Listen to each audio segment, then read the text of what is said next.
Generating 10% trading Forex is a difficult task. Generating 10% when you're under a 30-day time restriction is even more difficult and just adds fuel to the fire. And it is for this reason that I see so many traders making mistakes with their psychology when it comes to taking the FTMO challenge. You might be a really good trader, consistent, everything's going well before you actually pay and sign up for your challenge. Then you take your first trade and everything just comes completely unwinding, and it very quickly turns to a disaster. And because of how difficult this often leads traders to making irrational decisions that will lead to over-risking, over-trading, over-managing their trades, not following their trading plan, and taking dumb, random trades to just try and pass. And so today I want to talk about 3 tips that are going to help you improve your psychology when taking the FTMO challenge to help you pass and to help you avoid any of these crucial mistakes. The first tip is to approach the challenge the same way a casino approaches its business. Now, if you haven't read Trading in the Zone by Mark Douglas, it is an excellent book. I actually haven't finished it. I've just reread parts of it over and over again. And he talks about the mindset and business model of casinos and how it applies so well to trading. All casinos understand that they have an edge, and statistically speaking, it is next to impossible to predict when that edge is going to play out.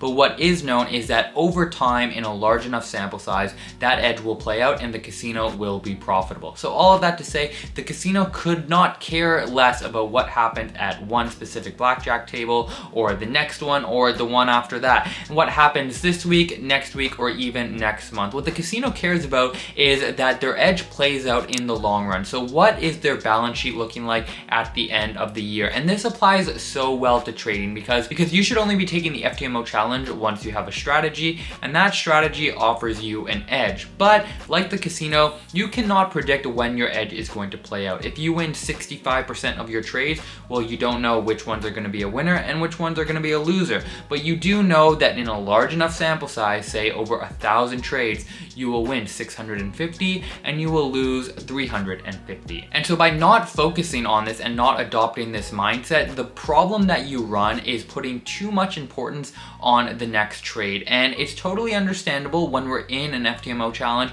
or my Forex funds challenge. Each trade is important, don't get me wrong, but by putting too much importance on the next trade, that is when your psychology is going to lead you to do things that you should not be doing. You could potentially risk too much, you're going to be stressed, and you're not going to be able to look at the market with the same objective view that you had prior to taking the challenge. So you really need to approach the challenge and your entire trading as a whole the same way that casinos approach their business. When I first learned about this, it totally shifted my entire thinking. If you're in a trade and you start stressing about it or worrying about it, you need to remind yourself that the result of this trade literally is insignificant. It does not matter whatsoever. It is the next 100 trades that matter, and it takes a huge relief off your back. Things get a lot easier, and I really think it will help you with your challenge. So don't put too much importance on the next trade or the next 2 trades. Look at things through the lens of a large sample size. The next psychology tip is to focus on the process instead of the results. So it's so easy as traders to focus on the actual end result of a trade. Was it a winner or was it a loser? But if you focus on the process instead of investing so much energy into the result, you're actually going to become a much better trader because you're going to be asking yourself the right questions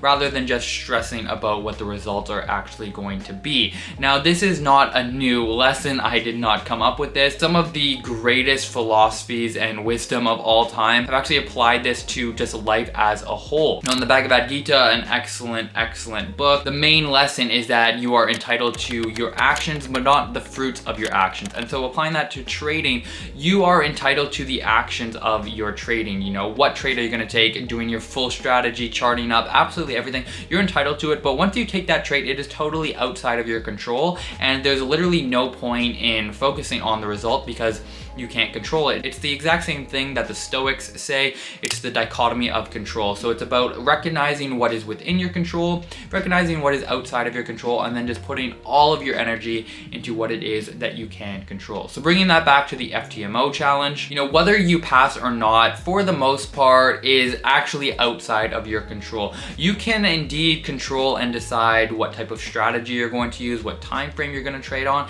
Everything that is involved with trading, it is within within your control. So you can do absolutely everything to put the odds in your favor, but at the end of the day, you don't know what the market's going to do. You don't know how many setups offered to you. All of these things are outside of your control, and so passing at the end of the day is just not within your control. And as a trader and just as a human, it can be a very difficult thing to grasp and get over, because we have this idea that the amount of effort we put in to anything and the result that we get out of it is a linear relationship. The harder we work, the better our results should be. But trading is so difficult because it's just not like that. There are a lot of things in life that are like that, most things, but trading is not. You can put in even more work and your results could actually be worse. So for the challenge, focusing on the process, focusing on finding good setups, following your trading plan, just doing everything that is within your control well and executing well will not only take a lot of stress off from you, but it will lead to better results, and you'll be less stressed because you'll come to the realization that you're gonna do your very best, and at the end of the day, the result is up to, you know, chance, luck, divine providence, God, whatever you want to, you know, believe in. But just focusing on the process will absolutely 100% change your entire mindset, your entire trading process, and as a result, your results. The third psychology tip to passing the FTMO challenge is to just become the type of trader that you want and need to be. Now, this is kind of a mental exercise, but I think for everything in life, for the most part, especially trading, we know what it is that we need to do in order to reach our goals, and it's just a matter of fighting that resistance. When I first started trading and I was making a ton of trading mistakes, over risking, you know, maxing out my credit card to put on one trade, you know, constantly switching from a buy and a sell, when I was doing all of these mistakes that totally hurt my trading and were not productive whatsoever, in the back of my mind, I knew that what I was doing was not right. And I think that applies to so many traders that are struggling with their FTMO challenge, struggling with trading in general. If you're making a routine mistake, if you're struggling, if you're doing something wrong, for the majority of traders, you know in the back of your mind that you should not be doing these things. So it's a great mental exercise to ask yourself in a difficult situation, what is it that the best version of you as a trader would do? In this situation, what would a great trader do? It's kind of like pretending that your life is a movie, which is a concept that I've heard Naval Ravikant talk about before, and it totally shifts your perspective from being so caught up in, say, your ego to actually becoming the witness. And so start to witness all of these thoughts and patterns that you have in your trading that are destructive, and start to ask yourself, what is it that the best version of you would do in this situation, and then just do that. It's a very simple concept. It might be at times difficult to actually execute upon, but I think if you start to do it and build that muscle and build that habit of looking at things through the eye of the witness, I think it will totally transform your trading, and it will help you pass your FTMO challenge. This is something that I'm still doing to this day because I still make lots of mistakes, don't get me wrong, but when I'm not feeling so confident in my analysis, or I am about to make some kind of mistake,